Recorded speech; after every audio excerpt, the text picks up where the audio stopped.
반갑습니다. 초보자를 위한 튜토리얼 초튜터 오종현입니다. 오늘은 깡통 M1 맥북 에어 단점들을 좀 살펴보고, 그리고 깡통 M2 맥북 에어가 이 단점들을 보완했는지 그 얘기를 조금 해보려고 합니다. 일단 제가 뽑은 단점은 6가지이거든요. 그래서 여러분들도 단점에 동의할지는 모르겠는데 한번 하나씩 이야기해 보겠습니다. 일단 가격부터 보도록 하겠습니다. 참고로 깡통 붙은 건 뭐냐면은 가장 최하 옵션입니다. 아무것도 추가하지 않고 그냥 애플에서 파는 최하 옵션, 이걸 깡통이라고 말하고요. M1 같은 경우에는 139만원이고 이게 원래 129만원이었는데 환율이 오르면서 얼마 전에 139만원 됐거든요. 그래서 129만원에 여전히 싸게 파는 곳이 있습니다. 그래서 애플 공홈에서 구매하지 마시고 쿠팡 같은 곳에서 구매하시기를 추천을 드립니다. 자, 이제 M2 깡통입니다. M2 맥북 에어 깡통은 169만원이고 금액은 30만원 차. 이전에 M1은 129만원이었으니까 체감은 40만원 요렇게 차이가 난다고 이야기합니다. 자, 그러면 요 가격을 머리에 두시고 이제 한번 깡통 M1 맥북 에어의 단점을 이야기해 보겠습니다. 맥북 에어를 왜 삽니까? 라고 하면 이 돌아다니면서 타자 치고 돌아다니면서 일하려고 사는 경우가 많잖아요. 그래서 카페라던가 실내에서는 뭐 전혀 문제가 되지 않습니다. 그런데 간혹 야외에서 맥북 에어를 열고 뭐 할 때가 있거든요. 이럴 때 밝은 화면은 대충 이렇게 찡그리고 보면 잘 보이는데 어두운 화면은 사실상 잘 안 보입니다. 아무리 밝기를 눌러도 잘 안 보여요. 특히 이 넷플릭스의 어두운 영화를 볼 때는 더 잘 안 보인다. 그래서 요게 맥북 에어를 쓰면서 좀 아쉽더라. 왜 야외에서 노트북을 보려고 하면 이렇게 봐야 되는가. 이게 좀 아쉬웠습니다. 그래서 제가 밝기를 좀 찾아봤더니 화면 사이즈는 M1이 33.7이고요. M2가 34.5로 조금 더 크고요. 패널도 좀 다릅니다. 레티나고 여기는 리퀴드 레티나고요. 뭐 약간의 차이는 있고 중요한 게 저희는 밝기잖아요. 밝기가 400니트, 500니트 요 정도 차이기 때문에 여전히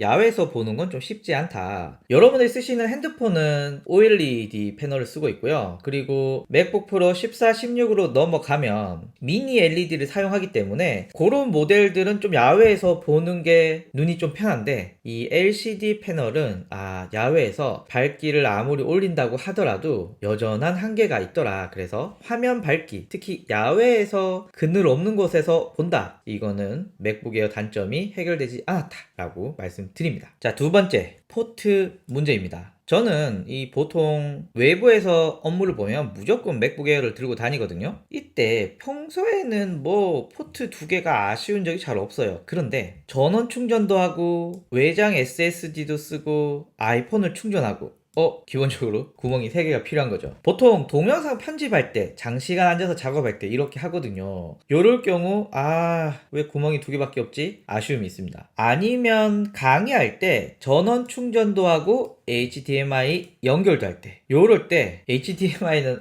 어떻게 할 수가 없잖아요. 그리고 짧은 미팅 할 때 외부 모니터라던가 빔을 연결할 때 전원 충전을 안 하더라도 이 HDMI가 없다 보니까 은근히 불편하더라고요. 그리고 예상외로 USB-A 타입을 연결한 일은 뭐 별로 없더라고요. 그래서 외장 SSD를 쓸 때 특별히 포트가 부족했고 HDMI 연결할 때 이거 좀 부족한데 이런 생각이 들어서 저는 애플의 USB-C 디지털 AV 멀티포트 어댑터를 79,000원 주고 쓰고 있고요. 이게 제가 알리익스프레스에서 짝퉁을 사서 써봤는데 접속이 잘 안되는 경우가 있더라고요. 그래가지고 그냥 좀 비싸긴 한데 정품 쓰자 라고 해서 저는 79,000원 쓰고 요 놈을 쓰고 있습니다. 자, 그렇다면 이게 M2에서는 해결이 되었을까? 일단 M1은 썬더볼트 3 포트 2개가 있고요. M2는 썬더볼트 3 포트 2개다가 맥세이프 3가 붙어 있습니다. 그러니까 M1에는 이 포트 2개로 충전도 하고 외부기기 연결도 하고 이런 거 다 했어야 되는데 M2에서는 충전을 따로 하기 때문에 이 2개의 구멍을 우리가 그대로 사용할 수가 있습니다. 그래서 첫 번째 사례였던 전원을 충전하고 외장 SSD를 연결하고 아이폰을 충전하는 이 경우 해결되었습니다. 그러나 여전히 HDMI를 사용하는 경우는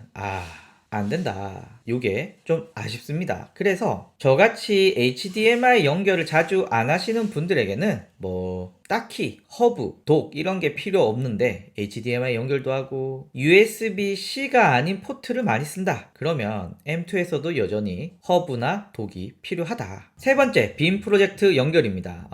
USB-C를 쓰는 경우도 있긴 하지만 대부분은 HDMI를 쓰고 있기 때문에 USB-C 디지털 AV 멀티포트 아답터는 꼭 필요합니다. 그래서 전 이걸 필수로 들고 다니고요. 제가 2013년부터 맥을 쓰고 있거든요. 체감상 빔이랑 연결했을 때 과학적 근거가 있지 않고 또 제조사를 제가 정확하게 파악은 못했지만 10번 중에 한 번 정도는 맥이랑 빔이 연결 안 되는 경우가 있더라고요. 그래서 이런 경우는 그냥 윈도우 컴을 사용하거나 아니면 내 PC를 꼭 보여줘야 되는 상황이다. 이럴 경우는 맥북과 실제 강의하는 윈도우 컴을 줌으로 연결해서 맥북에서 막 작업하는 화면을 윈도우 컴으로 쏜 다음에 이걸 빔으로 쏘는 이런 방법을 쓰기도 했습니다. 뭐 어쨌거나 M2는 안 써봤지만 2013년부터 계속 맥을 쓰던 저의 경험상 해결이 안 될 것 같다. 그래서 맥북을 쓰는 강사들의 가장 큰 긴장감은 이 빔 프로젝트를 연결했을 때 과연 화면이 제대로 나오냐 안 나오냐 이게 제일 긴장된다. 뭐 이런 얘기 드리고요. SSD 용량입니다.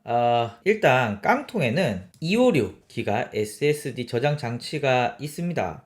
저도 256으로 쓰고 HD 영상은 꽤 괜찮게 편집을 했는데 제가 최근에 영상은 4K로 한번 찍고 있거든요. 4K로 찍으니까 용량 압박이 꽤 있더라고요. 그래서 원래는 맥북 에어에 패러럴즈도 깔고 게임도 몇 깔고 막 이렇게 했는데 이 4K 영상을 편집하다 보니까 용량이 금방 차더라고요. 그래서 프로젝트도 여러 가지 못 넣고 한 개씩 이렇게 넣고 다니고 여튼 용량 압박이 굉장히 큽니다. 그러면 어떤 분은 외장 SSD를 써라 이렇게 말씀하실 수도 있는데 M1 맥북 에어의 SSD는 쓰기가 2000대 읽기도 2000대 정도 되는데요. 제가 외장 하드로 쓰고 있는 T7 같은 경우에는 쓰기는 1000대, 읽기도 1000대이니까 약간 오버하면 2배 정도 SSD가 빠르거든요. 특히 영상이다 보니까 이거 그냥 SSD를 쓰는 게 좋더라고요. 외장 SSD를 쓰는 게 좀 속도 면에서 좀 그렇고요. 그리고 이 맥북 에어는 편집하다가 덮고 이동하고 또 열고 편집하고 요게 제 맛인데 외장 SSD를 쓰면 이걸 못 하거든요. 그리고 외장 SSD가 연결된 상태에서 조심히 걷는다고 하더라도 화면 열어보면은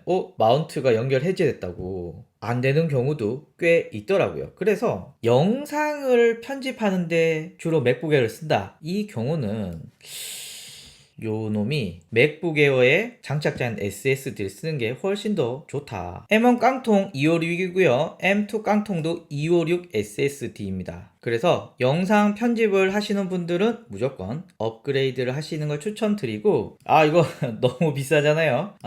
요 정도는 투자할 필요도 있을 것 같은데 그럼 굳이 27만원 더 투자하면 맥북 에어를 이런 좀 고민이 있습니다. 굳이 깡통 쓰는데 이렇게 업그레이드를 해야 되나?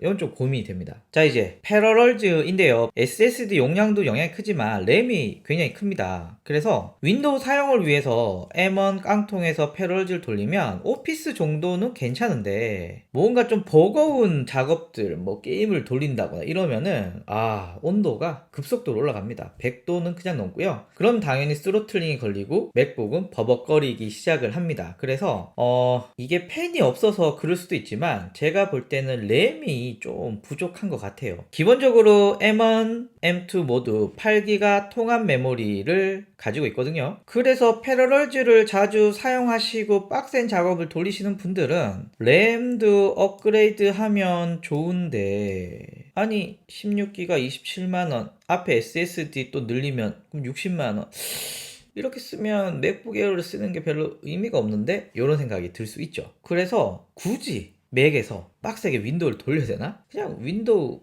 노트북을 쓰는 게 더 낫지 않나? 이런 생각을 한번 해봅니다. 마지막으로 뚜껑 열대입니다. 요거는 맥북을 써보신 분들은 공감하실 건데요. 맥북은 한 손으로 뚜껑을 열 수가 있습니다. 저는 원래 모든 노트북이 그런 줄 알았거든요. 그런데 안 그런 노트북 많더라고요. 그래서 제가 쓰고 있는 13인치 맥북 프로 그리고 맥북 프로 16인치 모두 이렇게 한 손으로 뚜껑을 잘 열었는데, 이 맥북 에어는 하단부가 점점 이렇게 얇아지는 구조라 한 손으로 이렇게 들었더니 이 본체도 같이 딸려 올라가는, 이 자연스럽게 잘 안 넘어가더라고요. 그래서 이게 개인적으로 뭐 중요한 건 아니지만 모니터를 열 때 한 번에 싹 열리는 거랑 하고 딱 걸리고 좀 조심해서 여는 거랑 느낌이 다르더라고요. 그래서 맥북 에어 뚜껑 열 때 저는 좀 불편했거든요. 그런데 아마 M2는 얇고 편편하잖아요. 그래서 이런 문제가 해결될 것 같습니다. 자, 이렇게 해서 깡통 맥북 에어의 단점들 6가지 한번 말해봤고요. 이 중에 M2 맥북 에어 몇 가지가 해결되었느냐 이야기를 해봤는데, 이 하다 보니까 맥북 에어는 깡통을 구매해서 쓰는 게 가성비 제일 좋은 것 같고요. 그리고 맥북 에어에서 좀 버거운 작업들, 뭐 대표적으로 동영상 편집, 패러럴즈, 그리고 고용량의 사진 편집, 이런 빡센 작업들은 맥북 에어에서 하면서 안정적인 결과물을 원한다.